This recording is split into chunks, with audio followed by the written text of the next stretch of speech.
So, welcome.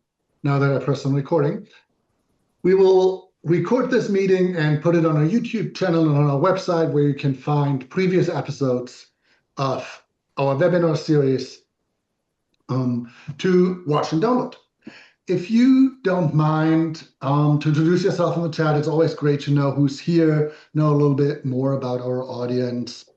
And feel free to use the chat for questions during the first 45 minutes or so, and we'll do our best to integrate your questions in our conversation.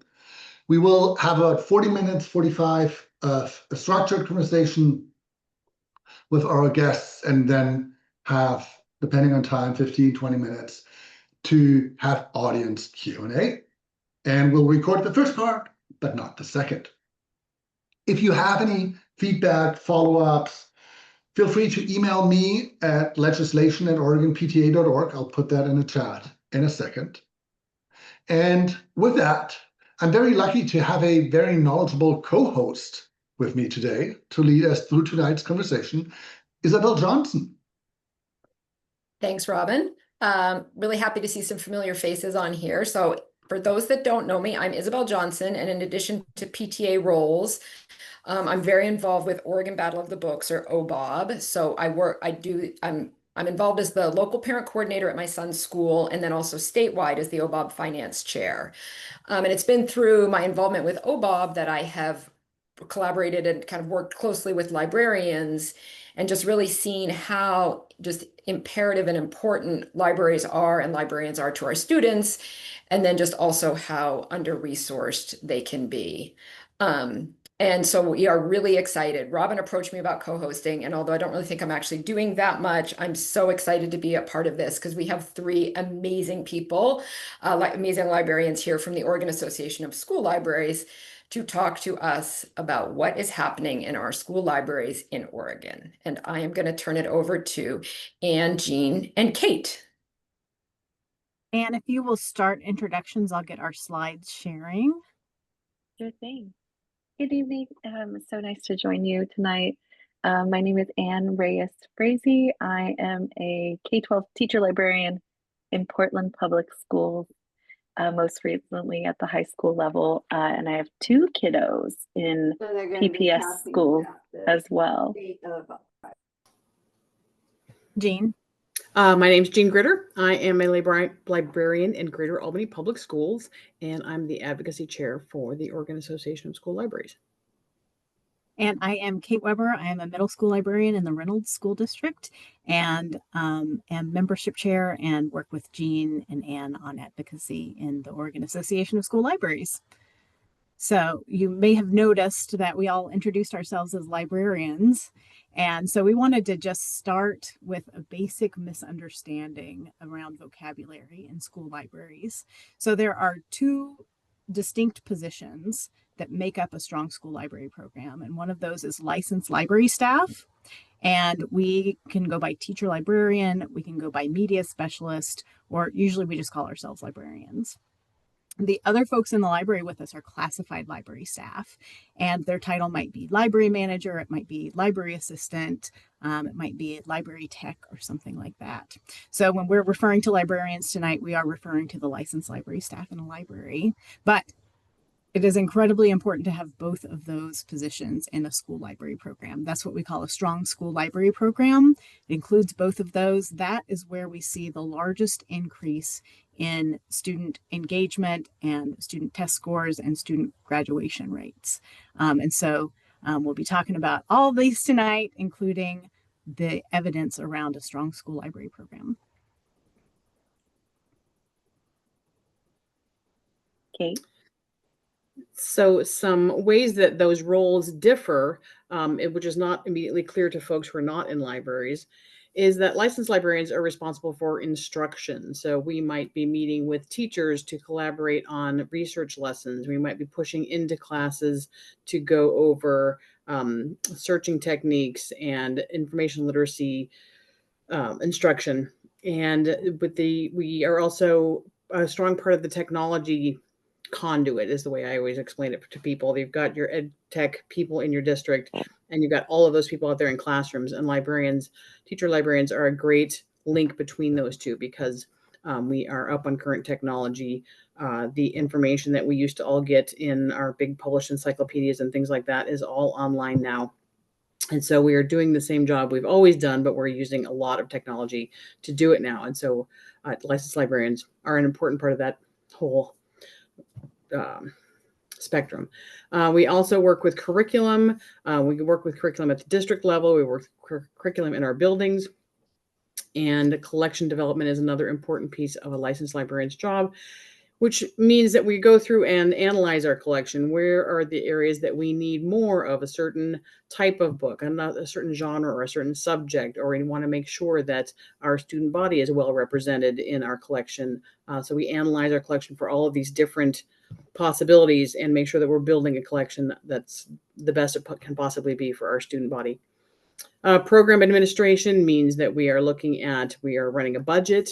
We're taking care of programming that might include activities that happen in the library. Maybe there's author visits, maybe there's other kinds of things happening. So all of that administrative piece is another part of the licensed librarian's job. And then, of course, advocating for literacy programs and library connections to those literacy programs. Classified libraries. Yes, please do. Can I just pop in and say, like, especially in this era of so many book bans, I was thinking that might go under collection development. It might go under literacy advocate, but we are also the folks who handle when someone comes in and makes a complaint about a book. Right. If somebody wants to know, why is this book on the shelf? We're the ones who can explain, this is why this book is on this shelf. And there are very specific reasons for it. Absolutely. Thank you. Our classified library staff who are absolutely indispensable, because if they were not in there doing their jobs, we could not be doing all of these things listed in the blue box here. So classified library staff are generally the ones who are doing the most of the circulation. They're checking books in and out to kids and making sure that kids are walking out the door with books in their hands. They're the frontline support. They're usually the first person people see when they walk in the library. They're greeting kids. They're taking care of the resources. They're mending books. They're processing books and getting them ready for the shelves. They're keeping the library open and maintaining access for kids throughout the day. And they're also strong support for technology and equipment and things like that. And again, I just want to reiterate, without that classified library staff, we could not do our jobs as licensed librarians. So, and of course, there are lots of shared tasks. We're all there, both there, to help students find the great books that they want to read and be engaged and have a welcoming and inclusive library environment, to support reading program and maintain collections so that they are easily accessible to our students. And so we share those tasks as well. But this is why we really need both of those roles in our libraries, because without either one of those roles, part of the program is missing. So one thing that's been shown time and time again over the past 2.5 decades is that schools that include strong school library programs are outperforming other schools without strong school library programs at a lot of different levels, higher graduation rates, higher standardized testing scores. And it's important to clarify that these gains actually are independent of socioeconomic status of the schools in question. So I think it's easy to say, oh, well, sure, like schools that have money for libraries probably have money for other things. These are across the board. We see gains in schools with historically underserved populations. We see gains in schools that are less well-funded than other schools in other districts. And the contributing factor, or the factor that is consistent across those higher performing schools, is access to a strong school library. And when you break it down, we think, yes, kids who read more and have access to kind and caring adults that are promoting reading and supporting reading and curating beautiful collections that students feel really connected to, of course they're going to be better at writing and better at reading. And reading is a huge part of math as well, and that inquiry thinking. So the data makes sense, but the numbers are there actually to support that outcome as well. So that's why we're here today. We're here because we know that school libraries support kids and families and communities, but we also know that the data supports school libraries supporting those kids. And we know that the kids who need those resources the most are the ones who have the greatest gains as well. So this is how Oregon is currently doing. Not great. So if you look at the National Assessment of Educational Progress reading scores for fourth grade literacy is our benchmark because that impacts everything that comes afterwards for kids. If you compare Oregon to Washington, Washington took a very different approach when money started going away in the late 90s. And they chose to link libraries with technology and keep that connection strong. And Oregon just chose to let libraries sort of get diminished more and more as time went on. So Washington currently is 9 points above Oregon's reading scores nationally. Oregon is below the national average. Washington is above it. And if you adjust for demographics, Washington ranks number 26 in the nation, and we are number 50, which is absolutely last. That's for the reading scores at fourth grade. The next set of boxes there is where we rank as far as librarian FTE, so that's full-time equivalent. We are 48th in librarian FTE per school across the country. That's out of 50. We're 48th in students per librarian and 47th in teacher per librarian. And so on average across the state, if you take the number of licensed librarians and the numbers of students, we have 3,455 kids per librarian for I think that's the 23-24 school year. Washington, however, ranks several levels above us. They're 35th for FTE overall, 37th for students per librarian, 29th in teacher per librarian FTE. And so they're closer to the middle. They're still not in the middle, but closer to the middle. And Washington has only 1,500 students per licensed librarian. Still not the best. There are states that have, 500, and that's really what we're aiming for. But you can see the huge difference just right across the river from us. The graphic at the top of this slide shows the difference in the number of licensed librarians in 1980-81, which is when the state library started following the records. And then that bottom one is where we are in 23-24. So we've lost 80% of our licensed library professionals in schools.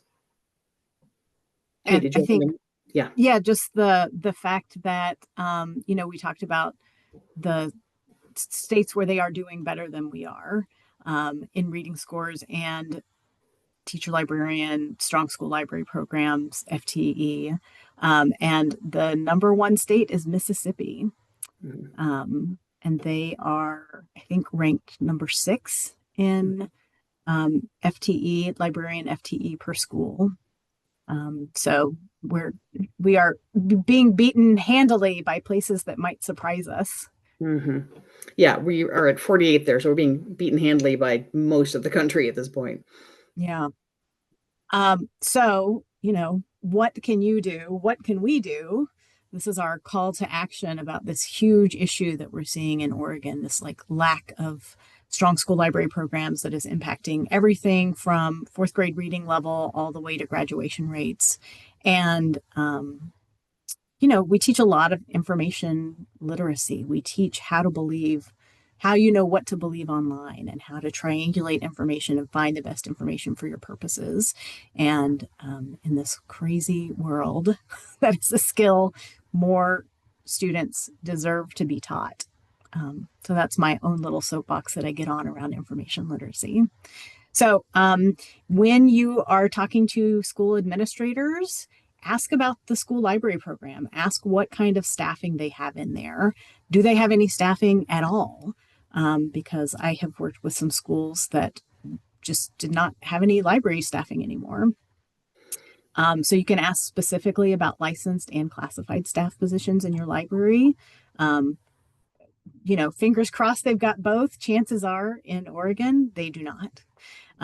But when you speak to them, let them know that you're interested in a strong school library program that is appropriately staffed and funded. And when you are talking to people in a larger arena about education, remember school libraries when you're talking to legislators about our schools or to any other people. And share this information about Oregon school libraries with other parents and community members. So often we'll talk to folks who, including people high up in education, who just have no idea that this is happening in our state, that we are so low ranking. I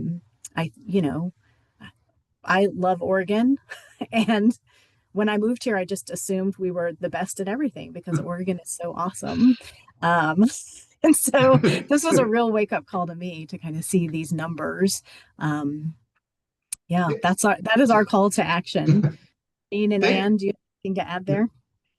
I was just going to mention that I think number one, asking about staffing is really important because a lot of people I talk to are assuming that their school library is staffed because they see the lights on or they see adults in that space.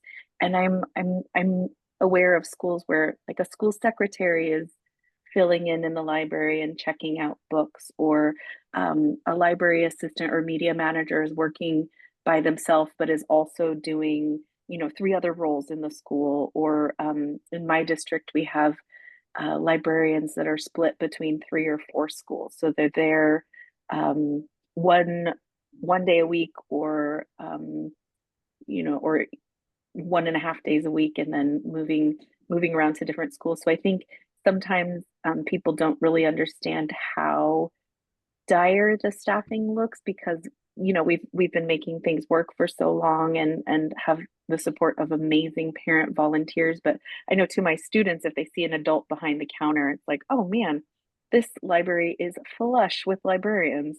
Or they'll say, oh, the other librarian told me that I could do XYZ, and it's like, oh, that was just like somebody walking by. I'm not even sure.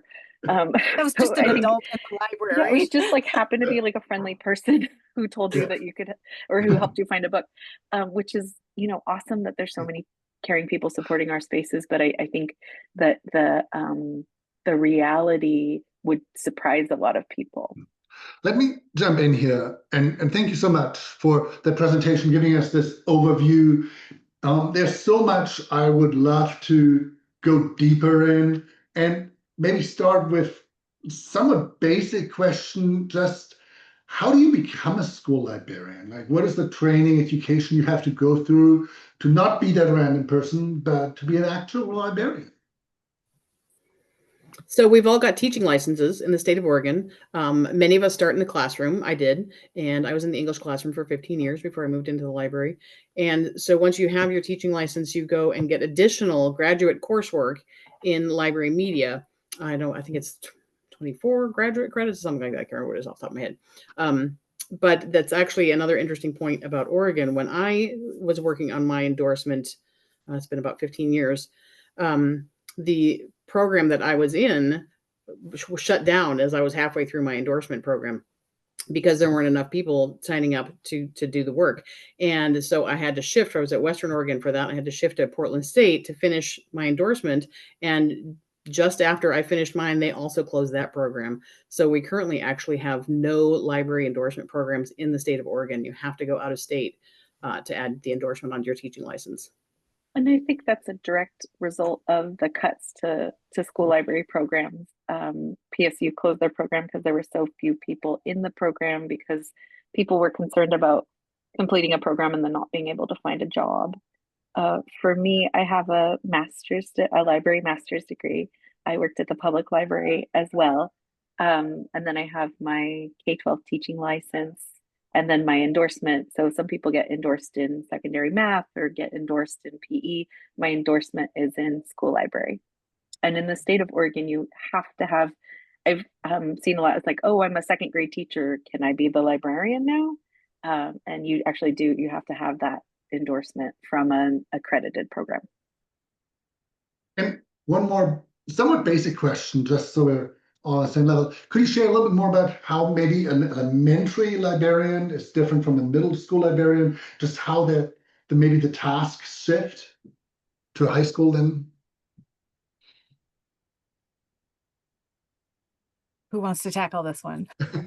I would say when I was at high school, I did do things around literacy, but my primary teaching focus at the high school was around research. So I would go into, I think I made my way into every content area to talk about, finding, using, accessing, and citing useful information.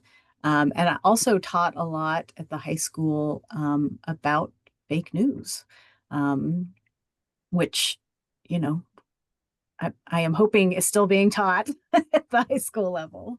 And I have not worked in an elementary library.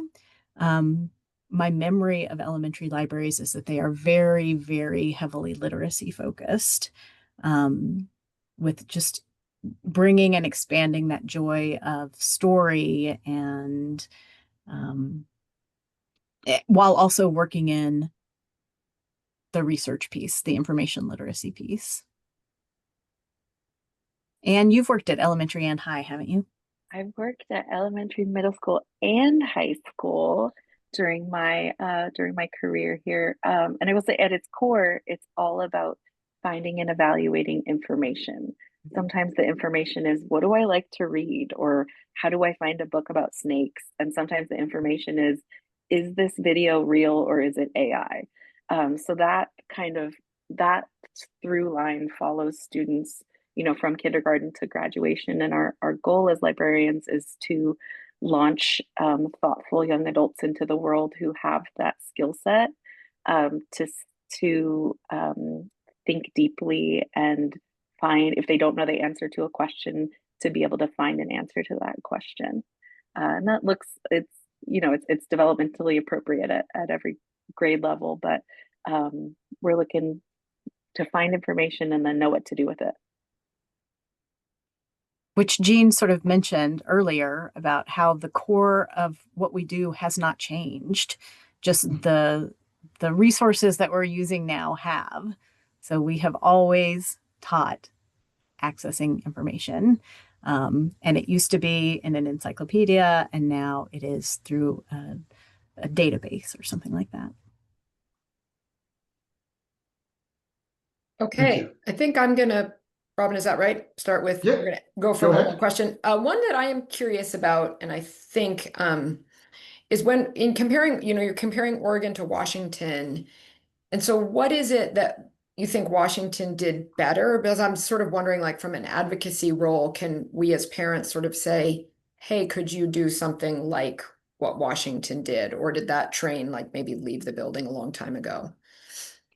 Well, I think a big part of it is that in the 90s, when we had Measure 5 and we had the property taxes and all the things, and the money started to get pulled away from schools, and similar things were happening in Washington. I can't tell you exactly what they were because I wasn't paying that much attention to Washington at the time, but similar things were happening.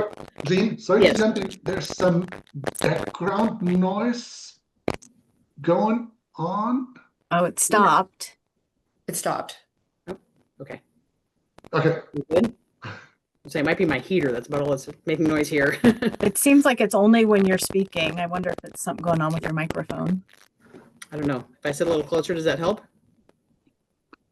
We'll see. Okay, we'll try that. So back then, when money started to go away in Oregon, most schools decided to, for instance, one path was, as librarians, licensed librarians retired, they didn't replace them, and they put classified folks alone in those libraries, instead of having a team, as we've explained is really what we need for a strong school library. And that sort of rippled across the state. And then people at the district level in various places made the decision to put their budget dollars elsewhere and to sort of let libraries become more and more neglected and underfunded. Whereas in Washington, they made a more conscious decision to connect libraries with the burgeoning ed tech reality. So as educational technology was taking off, libraries stayed tied to that.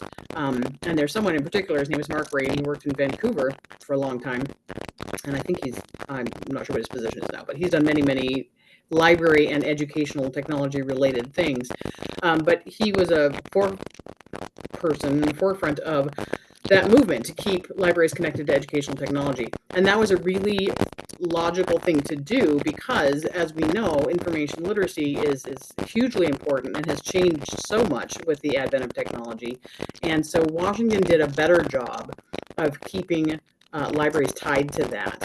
And so they have now, I think, 700 and some odd licensed librarians in their state, and they want to reinvigorate their libraries as well. You know, they're not at the front of the pack either, but they're considerably ahead of us at this point. And that's one large reason why.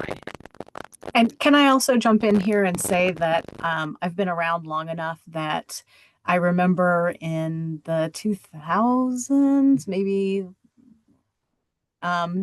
that Washington, a bunch of parents got together and said, this is not good enough for our children.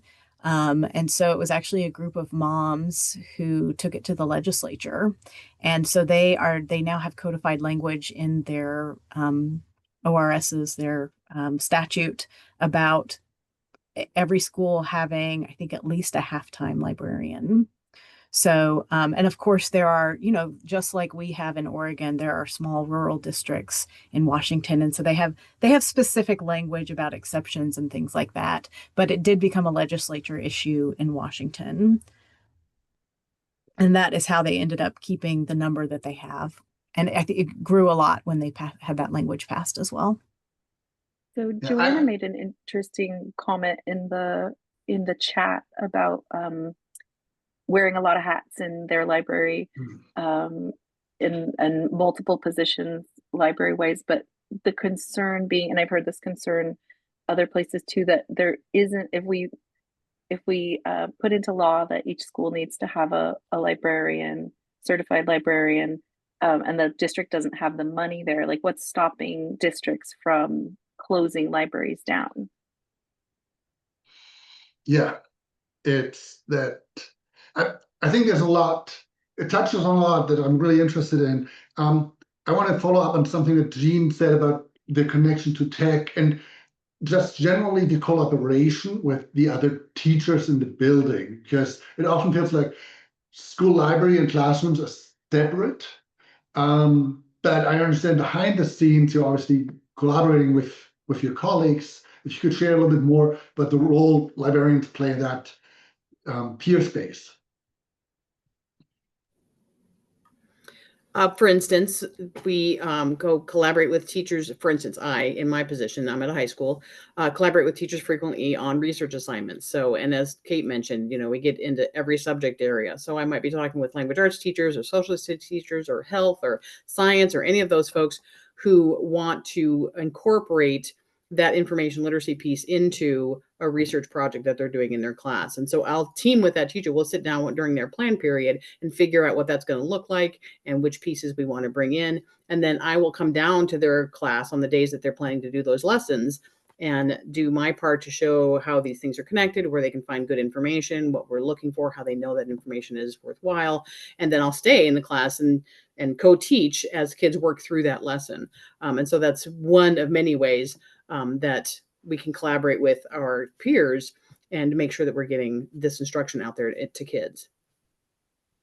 To add to that, I would say one of our advocacy talking points is that your school library staff has contact with every staff member and every student in the building.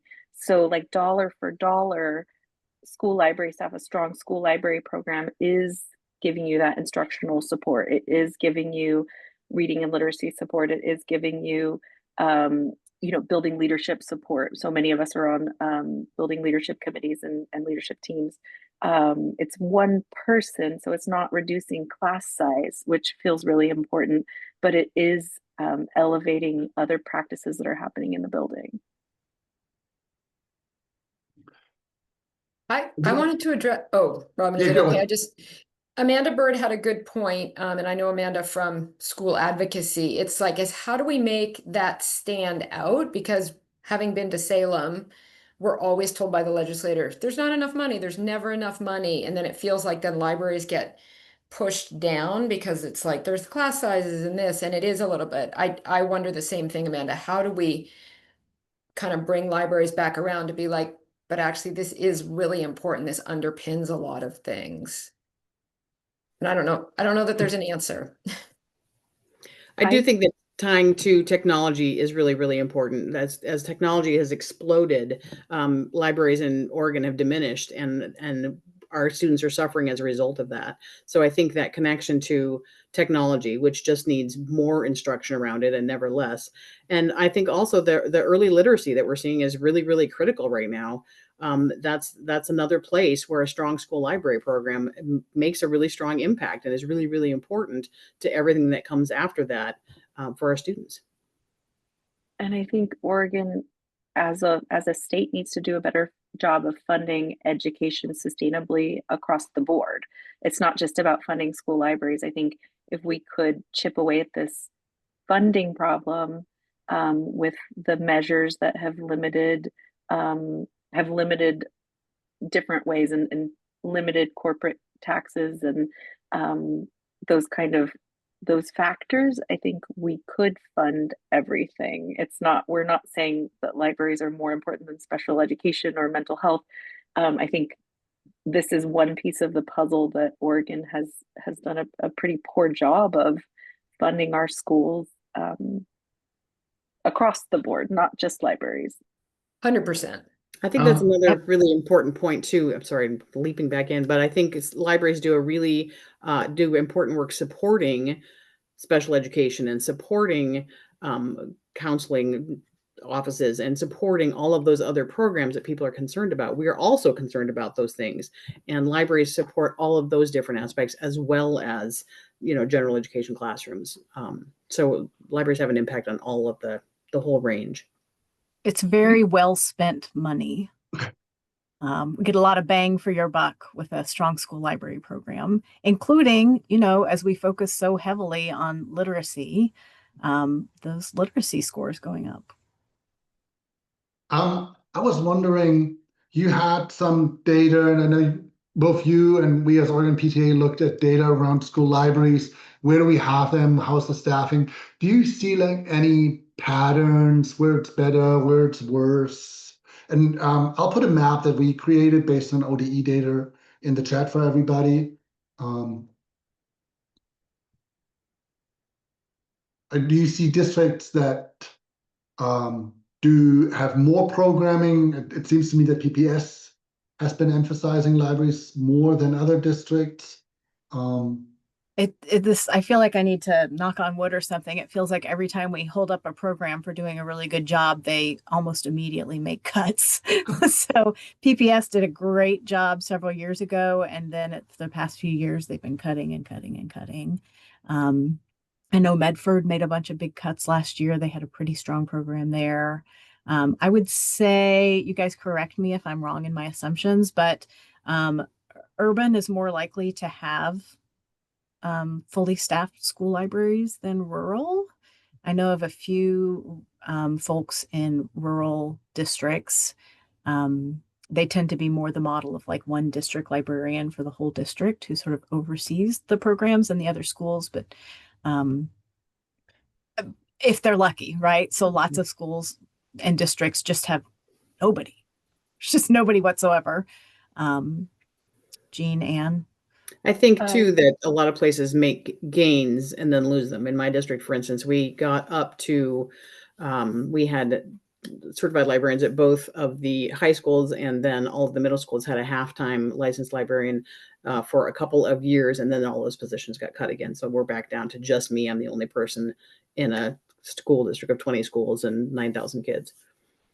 Eugene School District brought back elementary librarians last year, which was felt like a huge win after years of not having staffed libraries or fully staffed strong library media programs.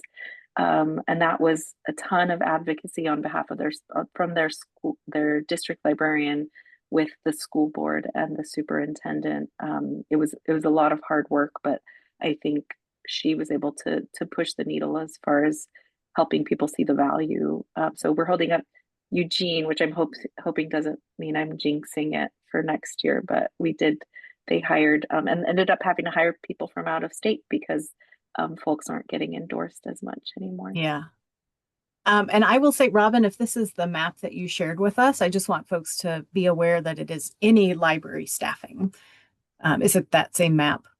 Yes, and I adjusted the wording in it. Okay. Because I had students per librarian, and now I'm more clear in saying library staff, and have even like a comment that includes both license and support staffing. I think So that number is going to be different than the number we shared, that 3,500 students per librarian, because this is per any library staff. Jean, I think, has a graphic from the slide study that looked at school library staffing across the country. Right. And that is all in the state of school library resources, right? Yes. So that slide was up for a long time. We didn't say anything about it, but we'll send out the slideshow. And one of the links in the resources is to the slide study. And that's where you can see, it's really interesting to compare states, y'all. Really interesting and depressing. But you can see there another picture of the state of school libraries in Oregon. And other places. I just dropped the report link in the chat again. All of these is referenced there with links to where that information came from, so folks can dig deeper there. Kathy is sharing in the chat, working as a classified staff in a library, but being expected to do the work of a certified professional. And I do want to highlight that is something that's happening in districts across Oregon, is that folks who are being hired as and being paid as classified staff are being expected to teach classes, and then of course don't have like teaching licensure, and then aren't being compensated for that extra work. I think it's I'm sorry you're dealing with that, Kathy, and also I think it's happening more frequently than we know. I think the other thing that's important to mention too is that a lot of classified folks on paper have a certain amount of time in their libraries, but are in reality getting pulled away to do many, many, many other things. And so their time gets very, very fractured. And, if you've got a half an hour here and a half an hour there, you can't do as many things effectively as if you have time pulled together. And so while they says that there's library staff FTE at a certain number, I think that is often not really truly the case, because they're so often tasked with millions of other things. That's a really, really important point. I don't want to become too depressing, so I'm going to ask, what do you think is going well in school libraries in Oregon where we have them?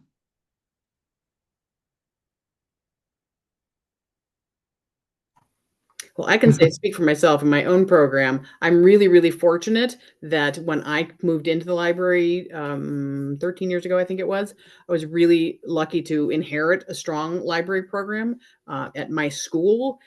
The administration is very supportive of the library, and so we have a reasonable budget, and we're fully staffed. We have both the classified and myself in the library. And so I'm really lucky, and I get to do a lot of things that a lot of librarians don't get to do, because my individual school is very supportive of the program and really values it.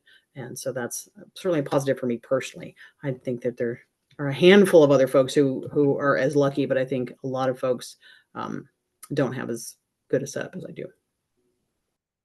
I was going to shout out. Oh, go ahead, Anne. Go ahead, Kate. Well, I was just thinking of a couple of things that as we get free, we lost a lot during COVID, including some projects that we had always done in our school.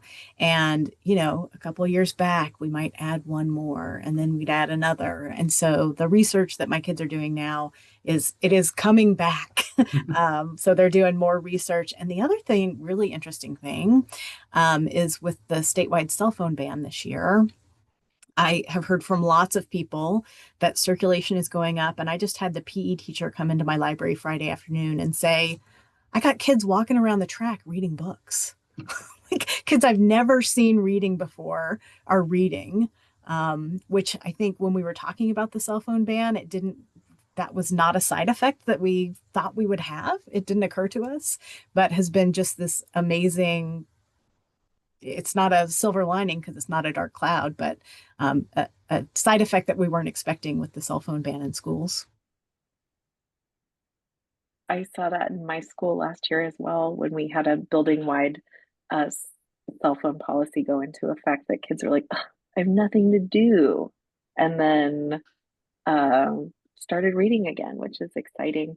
I wanted to shout out something super positive that's happening in our libraries is the passage of SB 1098 in June, the banned book bans bill, which did also kind of codify some school library support just for book bans and challenges from the Oregon Department of Education.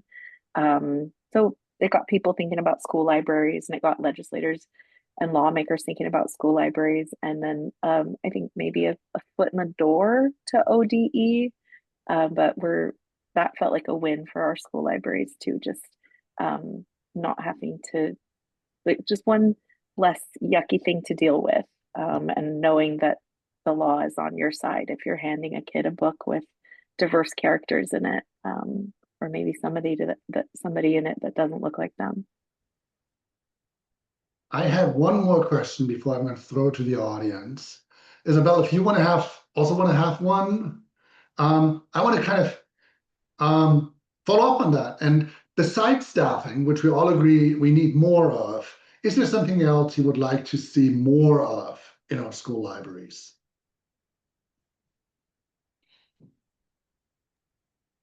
I'm going to jump in there. I think just a deeper understanding of what's happening in school libraries in 2025. I mean, I'm, as you can imagine, extremely vocal about what our libraries are doing and what I'm doing and what my students are doing within my own building. And I still hear these comments about, oh, are kids even using libraries? Or, oh, are they using that card catalog? And which, totally, you don't know what you don't know. But I wish there was just a deeper understanding. I would say, like, the members of Oregon Association of School Libraries are really, like, shouting it from the rooftops all the time. But I think get to know your own school library a little bit better, and talk to your school library staff about what they're up to and what their standards are, because they'll talk your ear off. But I do wish that people understood that in 2025, yes, libraries are as vital as ever. The library in my building is like the living room of the school, and I want the word to get out that libraries are pretty awesome. Kate, Dean? I know it's hard to follow that passionate. So I'll be honest, I was reading comments and I missed the question. What besides It's hard to keep up on both. We know we need more staffing, but besides staffing, what else would you like to see more of in school libraries? Yeah, I mean, go ahead. Dean, then Kate. So one of the things that the OASL put out recently was a graphic that showed these are the things that you see happening in your library, and then underneath the water, the iceberg, right? These are all the things that you don't see happening.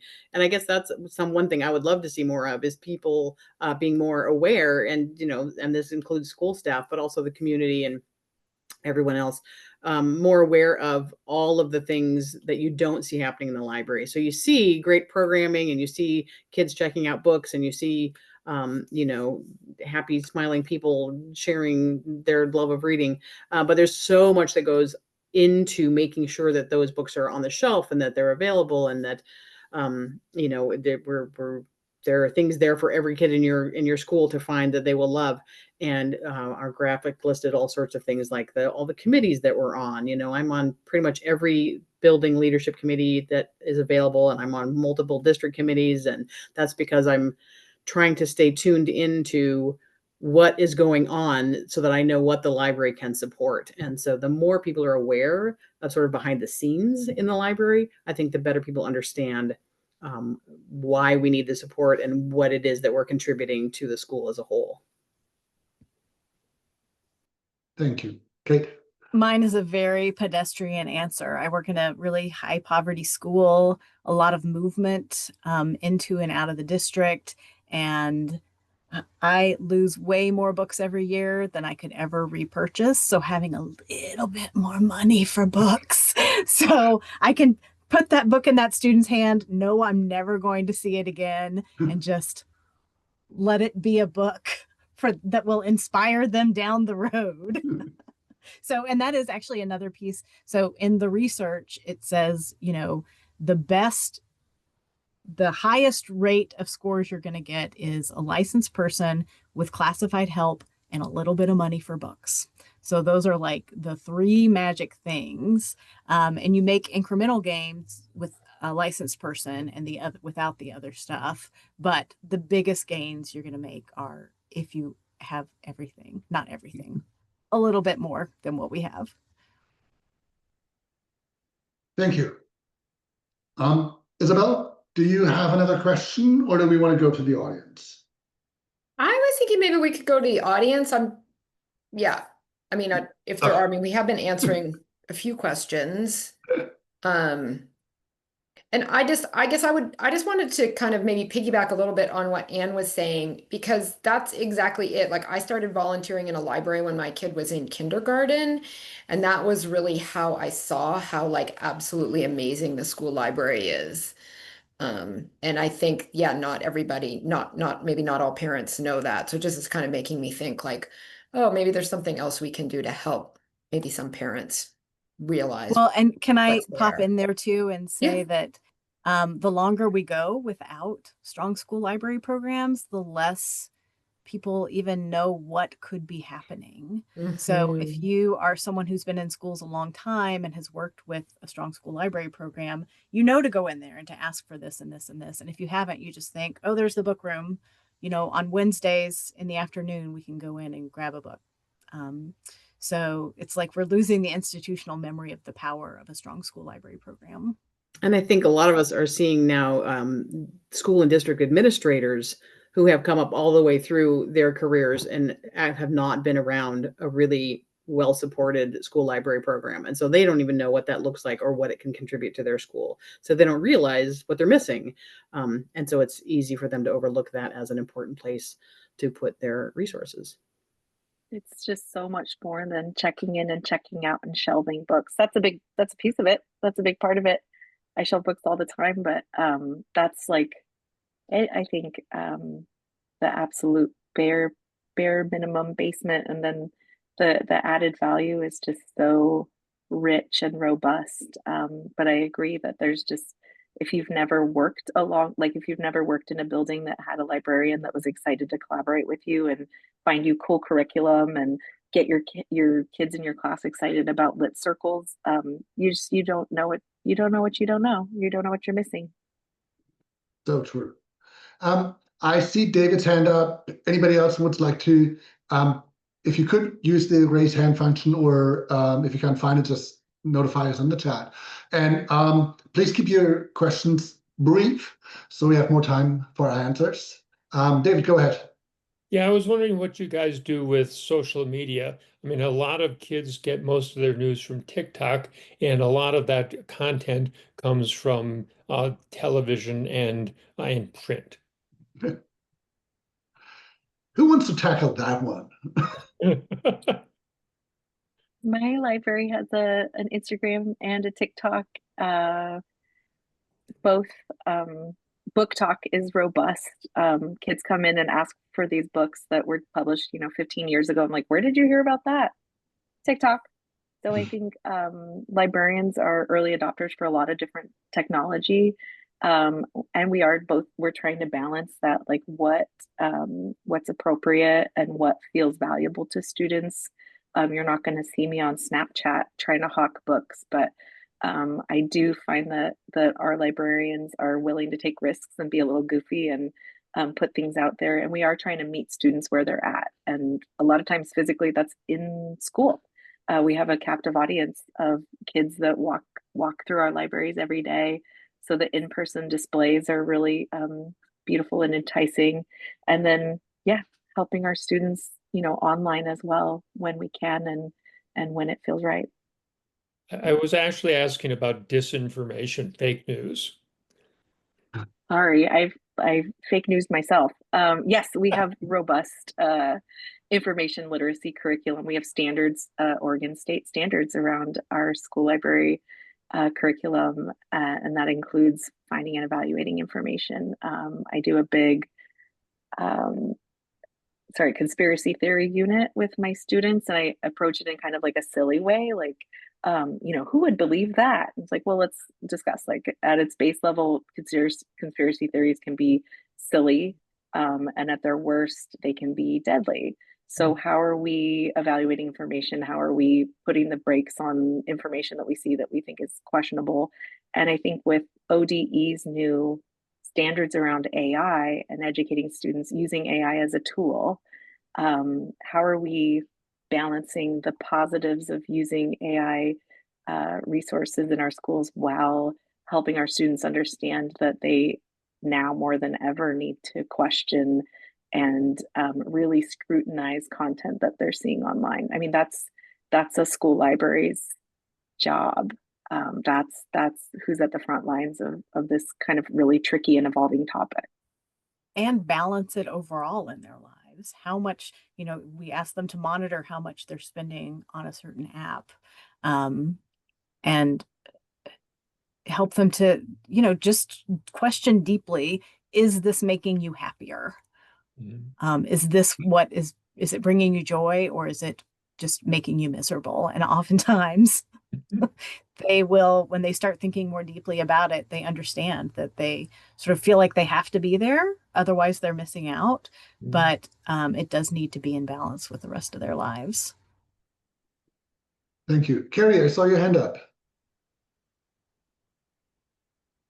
Hi, I'm not sure if this is actually an appropriate question for this forum, but I was wondering if anyone knew of a great, like short viral video or just like a video in general explaining and demonstrating what a school library could be for those people who don't have experience inside of a really amazing school library. I definitely do. Does anyone know of any content like that that we could share among parent communities?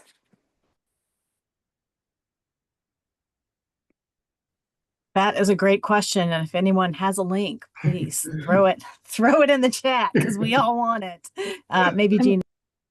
I don't know of I'm looking anything for like that off the one. top of my head. I think the biggest problem is that it's so complex and layered. It's hard to boil it down to a, minute and a half viral video. But yeah, I would also love to see that if anybody has one. Please share. So We made one a couple of years back that I'm looking for the link and I'll share it with you. It's just the OASL made it. It's probably 5 years old now at this point. But in that one pager that we included in our slides, there are photos of some really beautiful school libraries, and that's included in there as well. And Christy just had something. Christy, you had your hand up earlier because you understand you have some experience from Washington. If you want to unmute and share. Confident in their writing between you two. Yeah, you're like laugh at. I just wanted to make the suggestion, but it was from an earlier conversation around legislation, and that is I have contact information of the Spokane moms that made such incredible headway in Washington. If anyone would like to talk to Lisa, she was sort of the key person in that legislation. And just the comment that I have just been blown away by this Oregon librarians that I've met since we started offering the program, and I've gone to conferences. For the small number of people that you have as school librarians, your state is amazing. You get so much done. Anyway, I'm just a comment. We actually had our statewide conference last weekend. Right. And, I sort of going into it, I'm always like, oh, I don't get a weekend this weekend. I have to go back to school immediately. I need a break. But really to see what my colleagues are doing, it is incredibly inspirational. And that, we are a small number, but we're doing some really good work. And yeah, there's the OASL video in the chat pointing that out. One last call for questions, and we're coming up on time, but I'll make sure that we didn't overlook anything. Going once, going twice, and I love all the comments and really appreciated the engagement in the chat today and hearing from so many corners of the state. That is, I always think that's fantastic when we really appreciate the diversity that we have and all the different places. and get a more statewide overview and not just our little corner. With that, I have some announcements, but I'm going to stop the recording at this point if I can find where the buttons. There it is.